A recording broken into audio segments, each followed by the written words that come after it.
Biografi Syekhul Islam Ibnu Taimiyah. Nama besar Syekhul Islam, Ibnu Taimiyah, sudah tak asing lagi di telinga umat Islam. Ketokohan dan keilmuannya sangat disegani. Hal ini dikarenakan luasnya ilmu yang dimiliki serta ribuan buku yang menjadi karyanya. Sejumlah julukan diberikan Ibnu Taimiyah, antara lain Syekhul Islam, Imam, Qudwah, Alim, Zahid, Dai, dan lain sebagainya. Ulama ini bernama lengkap Ahmad bin Abdis Salam bin Abdillah bin Al-Khidir bin Muhammad bin Taimiyah An-Numairi Al-Harani Al-Dimashqi. Ia dilahirkan di Haran, sebuah kota induk di Jazirah Arabia yang terletak di antara sungai Dajalah, Tigris, dan Efrat, pada Senin, 12 Rabiul Awal 661 Hijriyah atau 1263 Masehi. Dikabarkan, Ibnu Taimiyah sebelumnya tinggal di kampung halamannya di Haran. Namun, ketika ada serangan dari tentara Tartar, bersama orang tua dan keluarganya, mereka hijrah ke Damsyik. Mereka berhijrah pada malam hari untuk menghindari serangan tentara Tartar tersebut. Mereka membawa sebuah gerobak besar yang berisi kitab-kitab besar karya para ulama. Disebutkan, orang tua Ibnu Taimiyah adalah seorang ulama juga yang senantiasa gemar belajar dan menuntut ilmu. Ia berharap, kitab-kitab yang dimilikinya bisa diwariskan kepada Ibnu Taimiyah. Konon, sejak kecil Ibnu Taimiyah sudah menunjukkan kecerdasannya. Ketika masih berusia belasan tahun, Ibnu Taimiyah sudah hafal Al-Quran dan mempelajari sejumlah bidang ilmu pengetahuan di kota Damsyik kepada para ulama-ulama terkenal di zamannya. Disebutkan dalam kitab Asteris Al-Uqud Al-Daruriyah, Asteris suatu hari ada seorang ulama dari Halab, sebuah kota di Syria, sengaja datang ke Damsyik untuk melihat kemampuan si bocah yang bernama Ibnu Taimiyah, yang telah menjadi buah bibir masyarakat. Ketika bertemu, ulama ini menguji kemampuan Ibnu Taimiyah dengan menyampaikan puluhan matan hadis sekaligus. Di luar dugaan, Ibnu Taimiyah dengan mudah menghafal hadis tersebut lengkap matan dan sanadnya. Hingga ulama tersebut berkata, jika anak ini hidup, niscaya ia kelak mempunyai kedudukan besar, sebab belum pernah ada seorang bocah yang memiliki kemampuan seperti dia. Berkat kecerdasannya, ia dengan mudah menyerap setiap pelajaran yang diberikan. Bahkan, ketika usianya belum menginjak remaja, ia sudah menguasai ilmu usuluddin teologi, dan memahami berbagai disiplin ilmu, seperti tafsir, hadis, dan bahasa Arab.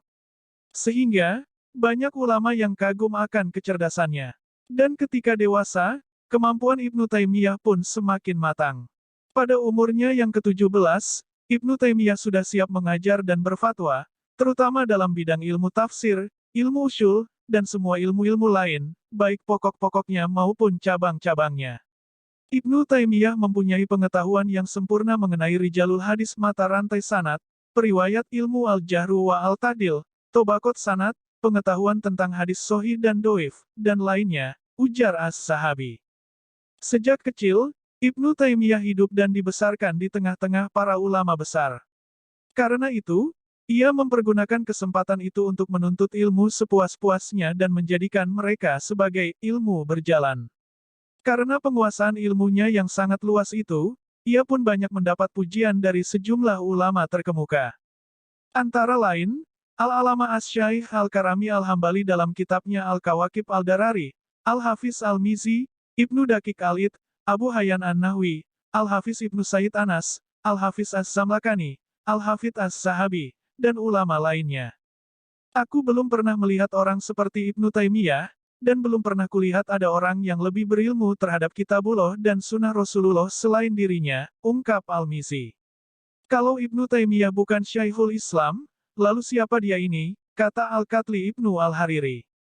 Teguh pendirian di samping dikenal sebagai Syekhul Islam, Ibnu Taimiyah juga dikenal sebagai sosok ulama yang keras dan teguh dalam pendirian, sesuai dengan yang disyariatkan dalam Islam.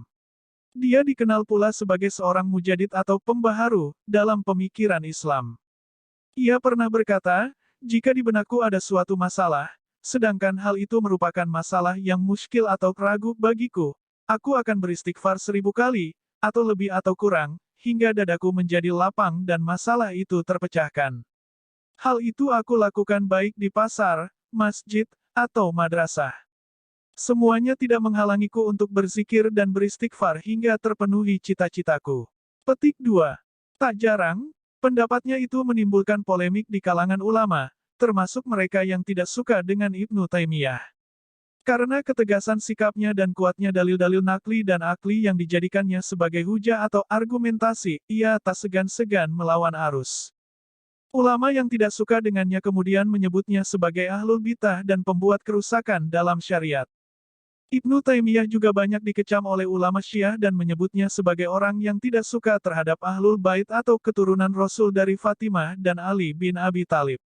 Ia juga banyak dikecam oleh para ulama Wahabi dengan menganggapnya sebagai seorang ulama yang merusak akidah Islam. Karena dianggap berbahaya, termasuk oleh penguasa setempat, ia kemudian dizalimi dan dimasukkan ke dalam penjara. Di penjara, ia justru merasakan kedamaian, sebab bisa lebih leluasa mengungkapkan pikirannya dan menuangkannya dalam tulisan-tulisan. Beberapa karyanya berasal dari ide-idenya selama di penjara. Di penjara, ia juga banyak menyampaikan persoalan-persoalan keagamaan. Hingga akhirnya, banyak narapidana yang belajar kepadanya. Beberapa di antaranya, yang diputuskan bebas dan berhak keluar dari penjara, malah menetap dan berguru kepadanya.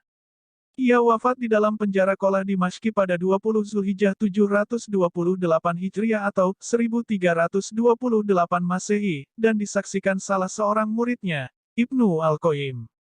Bersama Najamuddin et-Tufi, mereka dijuluki sebagai trio pemikir bebas. Ibnu Taimiyah berada di dalam penjara selama 27 bulan, 2 tahun 3 bulan, lebih beberapa hari.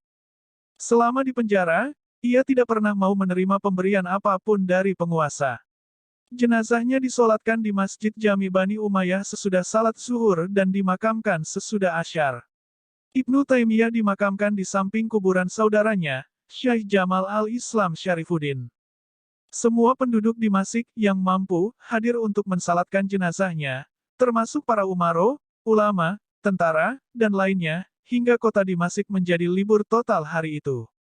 Bahkan, semua penduduk Dimashq Damaskus tua, muda, laki, perempuan, anak-anak keluar untuk menghormati kepergiannya.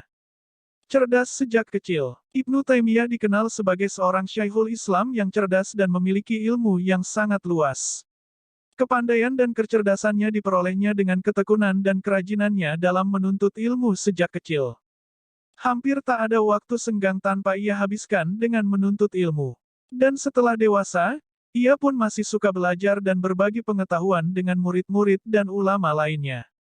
Para ahli sejarah mencatat, meskipun dalam usia kanak-kanak, ia tidak tertarik pada segala permainan dan senda gurau sebagaimana yang diperbuat anak-anak pada umumnya. Dia tidak pernah menyia-nyiakan waktu untuk itu. Dia pergunakan setiap kesempatan untuk menelaah soal-soal kehidupan dan sosial kemasyarakatan, di samping terus mengamati setiap gejala yang terjadi tentang tradisi maupun perangai manusia. Ibnu Taimiyah mempelajari berbagai disiplin ilmu yang dikenal pada masa itu. Kemampuannya berbahasa Arab sangat menonjol. Dia menguasai ilmu nahwu, tata bahasa Arab, dari ahli nahwu, Imam Sibawayhi. Ibnu Taimiyah juga suka belajar ilmu hisab, matematika, kaligrafi, tafsir, fikih, hadis, dan lainnya. Ibnu Abdul Hadi berkata, guru-guru di mana Ibnu Taimiyah belajar dari mereka lebih dari 200 orang. Di antaranya yang teristimewa adalah Ibnu Abdid Daim al-Muqaddasi dan para tokoh yang setingkat dengannya. Dia belajar Musnad Imam Ahmad dan kitab-kitab Sahih 6 secara berulang-ulang. Karena penguasaan ilmunya yang luas itu, banyak murid-muridnya yang sukses menjadi ulama. Di antaranya Al-Hafiz Ibnu Al-Qayyim Al-Jauziyah, Ibnu Abdul Hadi, Al-Hafiz Ibnu Katsir, dan Al-Hafiz Ibnu Rajab Al-Hanbali. Ibnu Taimiyah juga telah melahirkan banyak karya fenomenal yang menjadi pegangan dan rujukan ulama-ulama sesudahnya. Di antaranya, Minhajus Sunnah, Al-Jawab Sahih Liman Badaladina Al-Masih, An-Nubuwah, Ar-Rodu, Ala Al-Mantikiyin, Ihtidau Sirati Al-Mustaqim, Majmu, Fatawa, Risalatul Qiyas, Minhajul Usyul ila Ilmil Usyul, Syarhu Al-Ashbahani war Risalah Al-Humawiyah, At-Tamiriyah, Al-Wasitiyah, Al-Kailaniyah, Al-Baghdadiyah, Al-Azhariyah, dan masih banyak.